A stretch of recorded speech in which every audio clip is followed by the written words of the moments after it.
दोस्तों नमस्कार।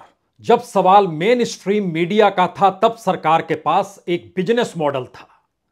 ऐसा बिजनेस मॉडल जो तमाम मीडिया संस्थानों के बिजनेस मॉडल पर भारी पड़ जाए।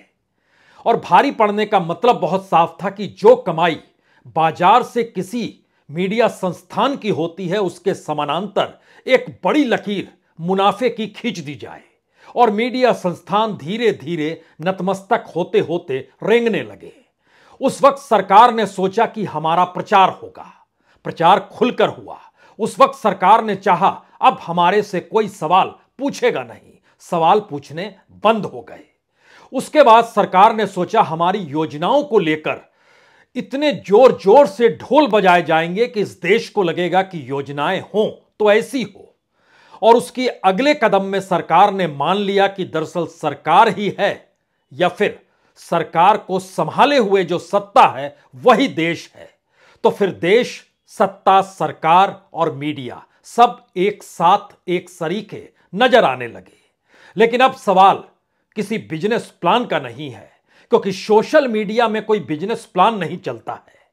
आपके पास कंटेंट होना चाहिए, आपकी बौद्धिक क्षमता होनी चाहिए, आपके पास अनुभव होना चाहिए, आपके सरोकार लोगों से जुड़े हुए होने चाहिए, आपके सरोकार के साथ खबरों को पसंद करने वाली मानसिकता और परिस्थितियां दोनों लोग और सोशल मीडिया के बीच एक पुल का काम करती है। तो इन तमाम एस्पेक्ट में कहीं सरकार का जिक्र हमने नहीं किया, सत्ता का जिक्र भी नहीं हुआ, और टेक्नोलॉजी भी ऐसी नहीं कि जिसके जरिए कोई बिजनेस प्लान बनाया जाए कि मुनाफे में जिंदगी जीनी है और संस्थान को आगे बढ़ाना है, उसे फैलाना है। तो सवाल सरकार के सामने जरूर आता है कि दरअसल इस सोशल मीडिया का क्या किया जाए। कोई बिजनेस प्लान तो है नहीं, और जो प्रचार प्रसार करना है वो मेन स्ट्रीम मीडिया कर ही रहा है। लेकिन कहते हैं कि टेक्नोलॉजी अगर पर फैलाने लगती है और किसी देश के भीतर गरीबी और मुफलिसी में जिंदगी लोग जी रहे हों और उस दौर में मिडिल क्लास भी सरकार से नाराज हो, टैक्स दे देकर परेशान हो, और उसी देश के भीतर व्यापारियों के भीतर भी आक्रोश हो कि दरअसल कल तक वह जिनके साथ खड़े थे या जो उनके साथ कल तक खड़े थे, आज उन्हीं का अगर एक्सप्लॉयटेशन यानी शोषण हो रहा है तो उनके भीतर भी गुस्सा भर जाता है। और यहीं से शुरुआत होती है टेक्नोलॉजी की। वह टेक्नोलॉजी जो सरल शब्दों में कहें तो उस लोकतंत्र को भी हड़प लेती है, जिस लोकतंत्र को हाँकने वाले यह सोचते हैं कि क्यों नहीं टेक्नोलॉजी के जरिए ही लोकतंत्र का पाठ इस देश को पढ़ा दिया जाए। तो टेक्नोलॉजी के जरिए लोकतंत्र को बांधना या खत्म कर देना, यह एक नई परिस्थिति भारत जैसे विकासशील देश के सामने आकर खड़ी हो चली है। या दुनिया के तमाम वैसे देशों के भीतर क्या यह हिचकोले खा रही है? और भारत की विविधता, उसमें एक देश एक विजन क्यों नहीं? जब एक देश है, एक जीएसटी है, एक देश है, एक राशन कार्ड है, एक देश है और उसी के जरिए एक ही इकोनॉमी का जिक्र है, तो फिर एक देश एक विजन क्यों नहीं? अलग अलग अभिव्यक्ति की जरूरत क्या है? और जब उससे पहले मेन स्ट्रीम मीडिया ने बतला दिया कि दरअसल सत्ता, सरकार, देश सब अगर एक सरीखे हैं और इसमें देश के तमाम संवैधानिक संस्थानों ने भी खूब सुर बजाए, और सुप्रीम कोर्ट ने भी उस दौर में आंखें मूंद ली जिस दौर में उसे फैसले लेने थे, तो क्या यह माना जाए कि अब सोशल मीडिया की दिशा में बढ़ता हुआ कदम सरकार की जरूरत के साथ इसलिए जुड़ गया है क्योंकि इस देश के भीतर में कमोवेश हर हथेली पर एक मोबाइल रेंगता है। उस मोबाइल के बटन दबाते ही और इंटरनेट अगर उसके साथ जुड़ा हुआ है तो आप उस दुनिया से जुड़ जाते हैं जिस दुनिया के भीतर सरकार को लेकर सवाल है, जो सवाल सामान्य तौर पर फोर्थ स्टेट यानी चौथे स्तंभ को होना चाहिए था। अगर वो गायब हो गया तो अब ड्राइंग रूम में बैठकर या बेडरूम में बैठकर कोई न्यूज चैनल नहीं देखता है। लगातार न्यूज चैनल को देखने वालों की घटती तादाद, और इस देश के भीतर में चाहे सबसे सस्ता न्यूज चैनल ही खबरों को और सूचना देने को लेकर क्यों ना हो, लेकिन जब हथेलियों पर रेंगते हुए मोबाइल और अलग अलग सूचना एस्पेक्ट से लोगों तक जानकारी पहुंच रही हो और वो जानकारी सवाल के साथ हो, लोगों के मानसिक अवस्था के साथ जुड़ रही हो, उनकी जिंदगी की जरूरत और उनकी परेशानियों के साथ जुड़ रही हो, तो जाहिर है वह किसे भी अच्छा लगेगा। तो और सरकार क्या इसे खतरे की घंटी मानती है? क्या वो मान चुकी है कि दरअसल सोशल मीडिया का फैलता हुआ संसार जो है वो कहीं राजनीतिक तौर पर मौजूदा सत्ता को हड़प तो नहीं लेगा? हर सत्ता इस बात से घबराती है कि उसे कोई कटघरे में खड़ा कर दे, और कटघरे में खड़ा करने वाला किसी ताकत के साथ ना खड़ा हो, बल्कि जन सरोकारों के साथ खड़ा हो, जनता के साथ खड़ा हो। इस स्थिति को बर्दाश्त कर पाने की स्थिति में सत्ता नहीं होती है, तो मीडिया पर नकेल कसने की परिस्थिति हर वक्त के दौर में अलग अलग तरीके से रही है। इंदिरा गांधी ने भी सेंसरशिप लगाई थी, बकायदा जारी होता था क्या दिखाएंगे क्या नहीं दिखाएंगे। यह भी बताया जाता था कि जिसे नहीं दिखाना है उसकी एवज में किसी ने कुछ टिप्पणी भी कर दी तो फिर जेल आपके सामने है। लेकिन मौजूदा वक्त में कोई इमरजेंसी नहीं है, देश लोकतंत्र को जी रहा है। हर 5 बरस में चुनाव होते हैं, सरकार बजट रखती है, सरकार के बजट के दायरे में और सरकार की अर्थव्यवस्था के राजनीतिक दायरे में हर किसी को स्वतंत्रता है। तो फिर इस टेक्नोलॉजी से सरकार कैसे घबरा गई? एक ऐसी टेक्नोलॉजी जिसको हासिल करने वाले जरूरी नहीं है कि वो जर्नलिस्ट ही हो, अपने तौर पर उनके भीतर का जो भी गुस्सा है वह उसे उसमें रख देते हैं, और एक गुस्सा दूसरे गुस्से से जब मिलता है तो वह तीसरे गुस्से को जन्म देता है, और तीसरा गुस्सा जब उससे मिलता है तो एक समूह के तौर पर चीजें सामने आने लगती है। तो क्या सरकार ने तय किया कि दरअसल जो सरकार के खिलाफ होगा उस पर ताला जड़ दिया जाए? इतना आसान नहीं है, या फिर यह सोचा भी नहीं गया। सोचा तो यह गया कि दरअसल हम सरकारी माध्यमों के जरिए ही एक फैक्ट चेक करते हैं, और सरकार ने तय किया कि अब हमारी जो प्रेस इंफॉर्मेशन ब्यूरो है उसके 5 बड़े अधिकारी उस हिस्से से जुड़ेंगे, और उसमें 5 अधिकारी additional director general, director, deputy director और 2 असिस्टेंट डायरेक्टर रैंक के 5 अधिकारी होंगे। उनके मातहत चीजें काम कर रही होंगी, और वो चेक करेंगे कि दरअसल क्या दिखाया बताया जा रहा है जो सोशल मीडिया में, वह उसके फैक्ट सही है या नहीं है। और फैक्ट अगर सही नहीं होंगे तो उसके पास इस बात की लाइसेंस है कि आईटी एक्ट 2000 की धारा 69A के तहत पीआईबी किसी भी खबर को फेक कहती है तो उस खबर को तुरंत हटाना होगा उस मंच से भी जो मंच संभाले हुए हैं, क्योंकि सरकार उन पर नोटिस भेज देगी। इसके समानांतर इस रूप में भी समझिए कि मान लीजिए बीबीसी ने एक डॉक्यूमेंट्री बनाई, और वो डॉक्यूमेंट्री जब चली तो उसके बाद कहा गया कि यह भारत की छवि धूमिल की जा रही है। न सिर्फ भारत की छवि धूमिल की जा रही है, बल्कि उसको संप्रभुता से भी जोड़ा गया, और कहा गया कि भारत की संप्रभुता अखंडता को कमतर दिखाने की कोशिश की गई, क्योंकि यह बीबीसी की डॉक्यूमेंट्री जो इंडिया द मोदी क्वेश्चन है, इसके जरिए जो ट्वीट भी किए गए उन ट्वीट को भी हटाने का आदेश निर्देश जारी, 50 ट्वीट तुरंत हटाए गए। और इसके लिए बताया गया कि दरअसल आईटी नियम 2021 के तहत यह किया जा रहा है। यूट्यूब को जानकारी दी गई अगर उसके प्लेटफॉर्म पर फिर से इस डॉक्यूमेंट्री को अपलोड करने की कोशिश की जाती है तो उसे ब्लॉक किया जाए।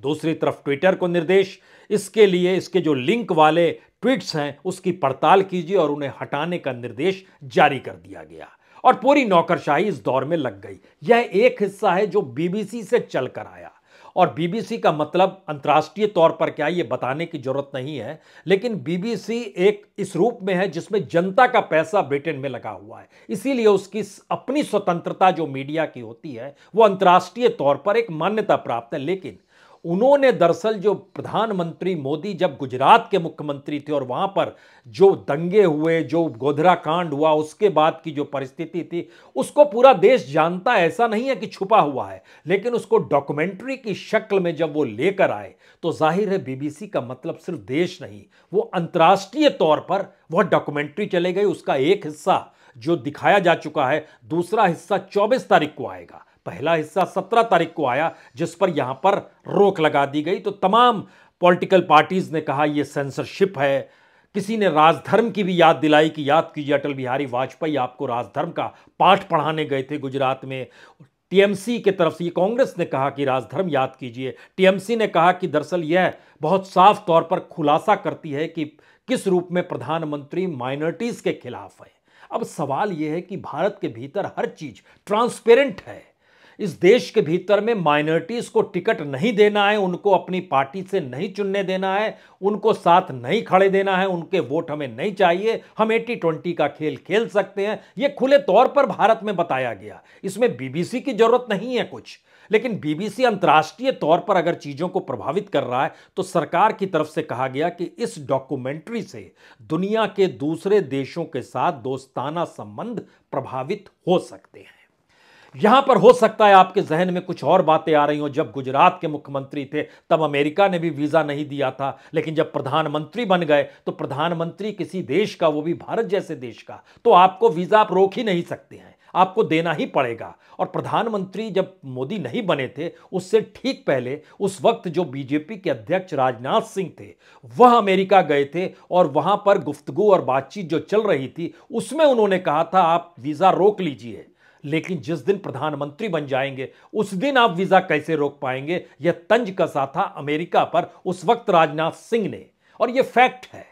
तो भारत जैसे देश के प्रधानमंत्री को लेकर कोई डॉक्यूमेंट्री बना रहा है तो आपके जहन में यह भी होगा, कईयों ने कहा कि जनरल डायर पे क्यों नहीं बन रहा, या ब्रिटिश ने जब सत्ता संभालने के दौरान किस रूप में पूरे बंगाल में जो भूख आ गई थी, फेमिन आ गया था, उसको लेकर डॉक्यूमेंट्री क्यों। सवाल कई हो सकते हैं, लेकिन इस वक्त जरा चीजों को समझिए।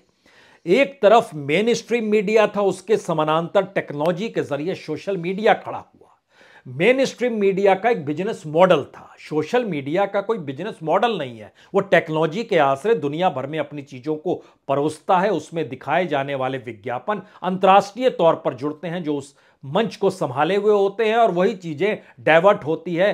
जिसकी कंटेंट होती है उसको कुछ मिलता है और जिसका मंच है उसको कुछ मिलता है। ये अपने तरीके से एक पैरेलल वे में और ऑटो मोड में चीजें चलती हैं।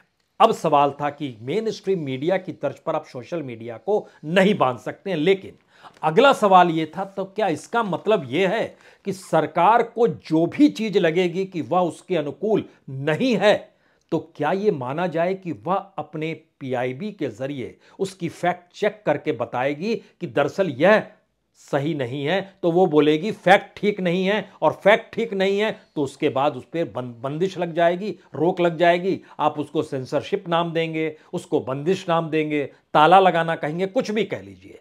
लेकिन अगला सवाल यह है क्या सरकार के पास इतना काम होता है। इस देश में तमाम मुश्किल हालातों में जो भी परेशानियां लोग भोग रहे हैं उसी ने तो जन्म दिया, उस मेन स्ट्रीम मीडिया से ज्यादा ताकत सोशल मीडिया को दे दी।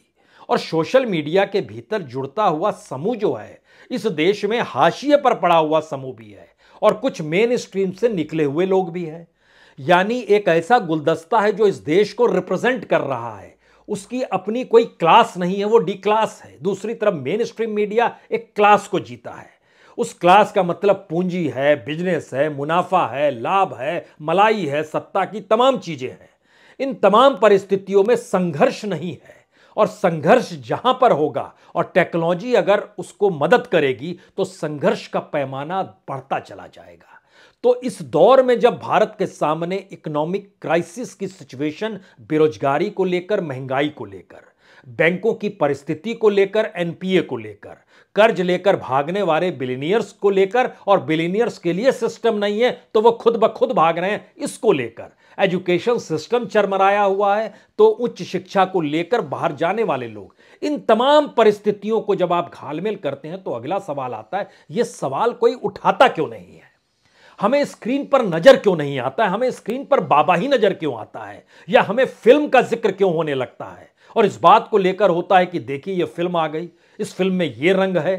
दूसरी तरफ होता है ये बाबा आ गए जो चमत्कार दिखा रहे हैं या विज्ञान को चैलेंज कर रहे हैं। इन परिस्थिति में क्या लोगों के जिंदगी से जुड़ी हुई मुश्किल परिस्थितियों को मीडिया ने दिखाना बंद कर दिया तो उनके भीतर का कोई गुस्सा होगा। उस गुस्से को एक स्पेस मिला उस सोशल मीडिया में जो सरकार के हाथ में नहीं है। तो सरकार ने नियम कायदे, जो आईटी नियम हमने आपसे जिक्र किया, जिस आईटी एक्ट 2000 की धारा 69A का जिक्र किया गया है, इसमें बहुत साफ तौर पर है कि दरअसल सरकार की कोई मंशा नहीं है, सरकार सिर्फ चाहती है कि हम फैक्ट चेक करेंगे। और फैक्ट चेक करते समय किसी भी प्रकार के कंटेंट को अगर फैक्ट के तौर पर सही नहीं पाया जाता है तो सोशल मीडिया समेत ऑनलाइन प्लेटफॉर्म से उसे हटा दिया जाए। इस बात का खुले तौर पर जिक्र है, लेकिन सवाल यहां से उठा, क्या यह अभिव्यक्ति की आजादी पर लगाम कसने की शुरुआत तो नहीं है?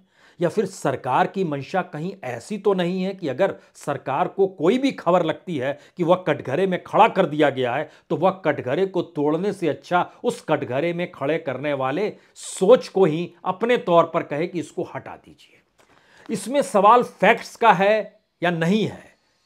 फैक्ट्स का सवाल कहां आया? सवाल आया कि सरकार ने अपने तौर पर फैक्ट चेक किया। अब यहां पर एक दो चीज और समझिए कि मॉनिटरिंग सरकार अपने तौर पर तमाम न्यूज चैनलों की करती है, सोशल मीडिया की भी करती है, हर कोई जानता है।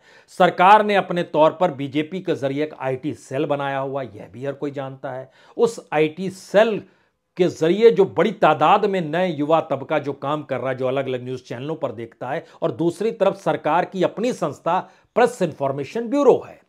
तो सरकार के कार्यकर्ता, सरकार के नेता या उस आईटी सेल से जुड़े हुए लोग, और दूसरी तरफ प्रेस इंफॉर्मेशन ब्यूरो, अगर इन दोनों को आप मिला दीजिएगा तो एक झटके में पॉलिसी जो निकल कर आएगी वो पॉलिटिकल होगी, राजनीतिक तौर पर प्रभावित करने वाली होगी, सरकार के अनुकूल परिस्थितियों को रखने वाली होगी। और सरकारी कर्मचारी या नौकरशाह से ऊपर हो सकता है आईटी सेल का जो चीफ हो वही नजर आ रहा हो। अगर वो नजर आ रहा होगा तो वो डिक्टेट करेगा, और बीजेपी अपने तौर पर अगर राजनीतिक मंशा को अनुकूल करने के लिए यह सोचेगी कि सब कुछ उसके अनुकूल होना चाहिए, तब वह निर्देश देगी। और निर्देश चूंकि पीआईबी के जरिए, इसलिए क्योंकि कानूनी तौर पर तो संस्था कॉन्स्टिट्यूशनली उन्हीं को पावर दिया गया है जिसकी नियुक्ति सरकार ने अपने तौर पर की है। दूसरी तरफ तो पॉलिटिकल संस्था है, लेकिन पॉलिटिकल संस्था और देश की राजनीति को अगर आप एक साथ मिला देते हैं तो एक झटके में नौकरशाह या बाबू या कार्यकर्ता और नेता ये सब घालमेल होकर एक साथ मिल जाएंगे। और इस परिस्थिति से निकल कर आया कि दरअसल सोशल मीडिया से राजनीतिक तौर पर एक धारा इस देश में बन सकती है, बनाई जा रही है। दूसरी बात, ऐसे सोशल मीडिया पर उठते सवालों के बीच सरकार के लिए मुश्किल यह है कि मेन स्ट्रीम मीडिया को लेकर बीते 4-5 वर्षों में, शुरुआत में तो नहीं, पहले 3 वर्ष तक तो ठीक था, जब तक जीएसटी आ रहा था तब तक कुछ सवाल थे, कुछ हद तक नोटबंदी के दौर में भी भीड़ दिखाई दी मेन स्ट्रीम मीडिया में। लेकिन जीएसटी आते आते दरअसल वह पूरा बिजनेस क्लास जब तबाह हो गया, तब यह सवाल उठा कि मेन स्ट्रीम मीडिया तो उनसे जुड़ी हुई खबरों को नहीं दिखाता है, मेन स्ट्रीम मीडिया सरकार पर निगरानी तो नहीं करता है, मेन स्ट्रीम मीडिया के जरिए लोग अपनी बात तो कह नहीं पाते हैं, मेन स्ट्रीम मीडिया के जरिए सरकार की पॉलिसीज पर डिस्कशन तो नहीं होता है। यह तो सरकार कोई निर्णय ले उससे पहले ही जोर जोर से ढोल पीटा जाने लगता है कि कमाल हो गया, शानदार हो गया, इससे बेहतर कुछ हो नहीं सकता था। तो यह परिस्थिति 2017 के बाद, ध्यान दीजिए, भारत के भीतर मेन स्ट्रीम मीडिया को लेकर जितने सवाल थे वह 2019 के इलेक्शन में भी आए, उस पराकाष्ठा पर भी पहुंचे, और कोविड काल में भी उभर कर आए कि दरअसल वहां पर भी जो पूरा पैनल बैठा रहता था वो बड़े बड़े प्राइवेट हॉस्पिटल्स के डायरेक्टर्स बैठे हैं, सीईओ बैठे हैं, जो बता रहे हैं सरकार के अनुकूल की परिस्थितियों में और ऑक्सीजन न मिलने से बड़े बड़े अस्पतालों में हो गई मौत, लेकिन उसके बावजूद भी उस हॉस्पिटल को संभालने वाला शख्स जेल में नहीं है, वो मेन स्ट्रीम मीडिया पर बैठकर तर्क गढ़ रहा है और बता रहा है कि देखिए ऑक्सीजन की उपलब्धता नहीं थी इसीलिए यह मुश्किल आ गई, और फिर उसके बाद बहस चलती है तमाम चीजें जो मौत से भारी हो गई। इस परिस्थिति में लोगों के भीतर ये सवाल आने लगे कि हम अपनी बातों को, अपनी भावनाओं को, हमारी जिंदगी से जुड़े मुद्दों को लेकर हम कहां जाएं। इस सवाल को लेकर जब धीरे धीरे अपने अपने तौर पर, इसके भीतर भी कई विसंगतियां हो सकती है, इसके अपने अंतर्विरोध भी हो सकते हैं, क्योंकि खबरों को देने वाला हर शख्स पत्रकार नहीं है, वहां पर कोई संपादक नहीं है, लेकिन उसके भीतर का गुस्सा जिस भी रूप में आए वो अनएडिटेड चीजों को सामने रख देता है, चाहे वो छोटा सा विजुअल ही क्यों ना हो, चाहे अगल बगल हुई घटनाओं का जिक्र ही क्यों ना हो, चाहे जो नहीं दिखाना चाहते हैं उसको वो दिखा ही क्यों ना रहा हो। ये सारी परिस्थिति फैक्ट चेक के साथ नहीं जुड़ती है, ये जुड़ती है सरकार को कटघरे में खड़ा करने की परिस्थिति के साथ। और जो बीबीसी के डॉक्यूमेंट्री को लेकर सवाल उठा तो इसके मतलब बहुत साफ है, क्योंकि हमने ध्यान दिया कि इस दौर में 20 साल को लेकर सरकार की तरफ से भी एक किताब एक आई है, वो है Modi at 20 dreams meet delivery. उसमें है कि मोदी मैजिक क्या है, ये कैसे काम करता है और मोदी अपने आइडिया ऑफ इंडिया को कैसे इस देश में आकार दे पा रहे हैं। इसमें लिखने वाले तमाम जो उनके लोग सब हैं वह भी होंगे, कुछ अच्छे अपने क्षेत्र के लोग हैं जिनसे लिखवाया गया, 20 लोग से लिखवाया गया है उसमें, और बताया गया है कि क्या कमाल का आइडिया है। अब आप देखिए कि जब प्रधानमंत्री बनने से पहले मुख्यमंत्री थे तो 7 अक्टूबर 2021 को 20 साल हो गए। उस 20 साल के मद्देनजर यह किताब आ गई बाजार में। दूसरी तरफ उस 20 साल के पुरानी परिस्थिति को उभारती हुई एक डॉक्यूमेंट्री बीबीसी से निकल कर आ गई, वह रुक गई। यह किताब बेस्ट सेलर में जा रही है, शानदार किताब है। हमारे पीछे अभी वो किताब नहीं है, हमने मंगाई नहीं है, मंगाएंगे, उसको पढ़ा जाएगा।